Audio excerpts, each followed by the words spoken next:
a financé à 100% cet internat d'excellence pour que vos jeunes, filles et garçons, puissent venir apprendre à lire, écrire, compter, se développer pleinement, avoir ces classes ouvertes que nous avons vues et se tenir dans des internats auxquels le ministre croit tant et qu'il a, dans toutes ses vies successives, y compris ici comme recteur jadis, voulu développer. Cet internat d'excellence, les travaux commencent. La rentrée de septembre 2019 sera pleine et entière avec l'ensemble des moyens développés pour vos jeunes. Ensuite, il y a le lycée. Vous l'avez dit, monsieur le maire, vous l'attendez. L'engagement a été pris, une enveloppe a été confirmée à la collectivité territoriale de Guyane de 250 millions d'euros.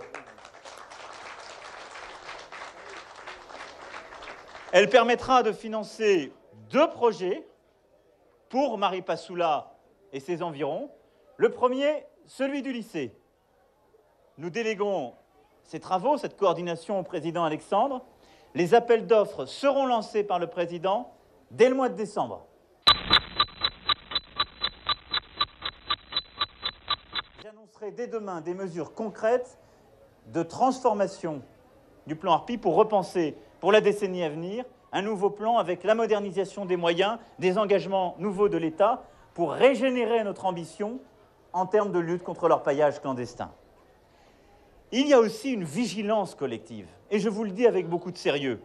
La lutte contre les trafiquants, contre les clandestins, nous avons besoin de vous pour la mener. Vous qui, sur le terrain, voyez les trafics et les agissements intolérables.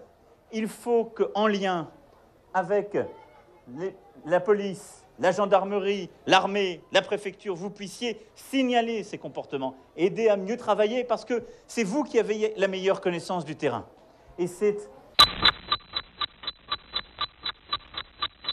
il y a un engagement d'1,1 milliard qui a été pris, il sera tenu sur les années à venir.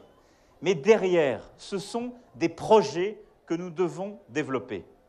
La démarche que je veux que nous ayons avec le président Alexandre, avec l'ensemble des élus, des parlementaires, avec les élus, les maires, la société civile, c'est de construire le projet qui sera le vôtre, le projet de la Guyane.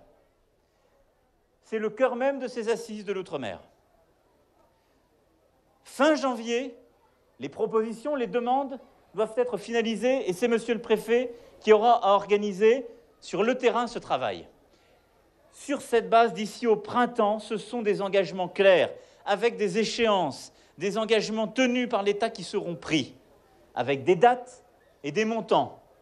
Ce ne seront pas des montants en l'air comme les uns et les autres les promettent ou les demandent, ce seront des projets finançables, parce que cet argent, c'est celui des Françaises et des Français. Ainsi, dès l'été, vous aurez le plan de développement de la Guyane, le vôtre, que nous aurons construit ensemble, qui sera le fruit de ce travail et qui fera l'objet d'un vote, parce que nous modifierons, si besoin, la Constitution pour certains sujets, et à coup sûr la loi, et en particulier nos lois de finances pour en tenir compte.